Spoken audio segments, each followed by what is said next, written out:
Hello. With green screen, anything is possible. Right, Abraham? Yeah.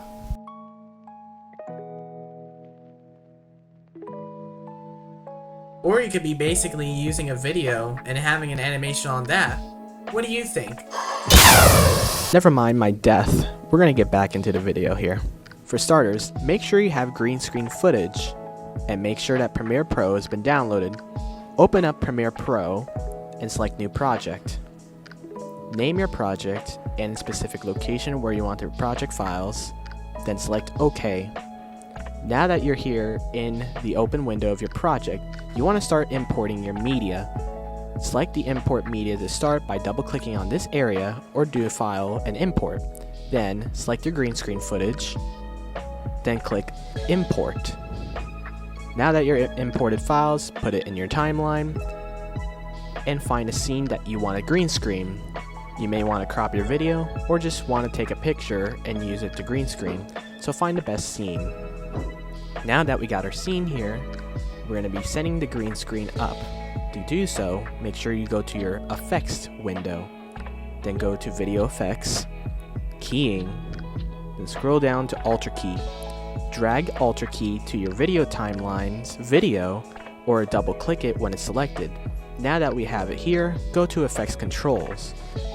Then select your key color, select the eyedrop tool, and select the green color.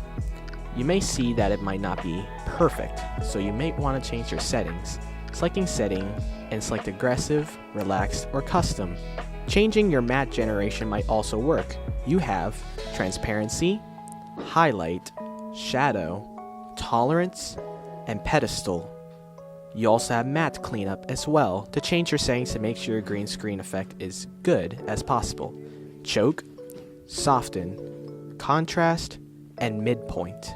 Spill suppression and color corrections do not change the video footage's transparency. You may also want to reselect your colors, that way you can try to make it as clean as possible. Here's another effect that we suggest too. Select Transform and import Crop into your video effect. An example is this little light. This little light cannot be transparent, so cropping out of it would be way better than just trying to get rid of the light. So cropping your video footage to its point, well used. So let's put our background in. We're going to use the bubble background as an example.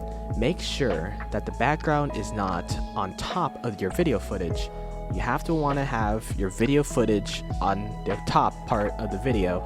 The background is only at the lower part of the layer. You may want to scale it up so that way it's big in your big screen. And you may see some little weird effects on the left side of the screen. You may want to crop that out if you want to. Changing your effects can change it as well as changing your colors, chokes, matte cleanup, matte generation, and many other settings shown in the effects controls. Here's some advice about green screen footage. Make sure that you have no other objects in the video footage that may tamper your video. This light, for example, was a little annoying. You may also want to avoid shadows, because shadows could mess up your green screen footage. Try to get rid of them as best as possible. And speaking of which, make sure you have enough light room. Specifically, you want to make an equal light room to make sure that your green screen footage is perfect as possible to set its transparency.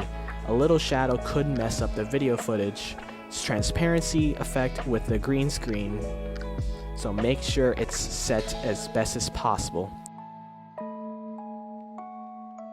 And that's all. You have now set your green screen footage transparency and make funny things just like this.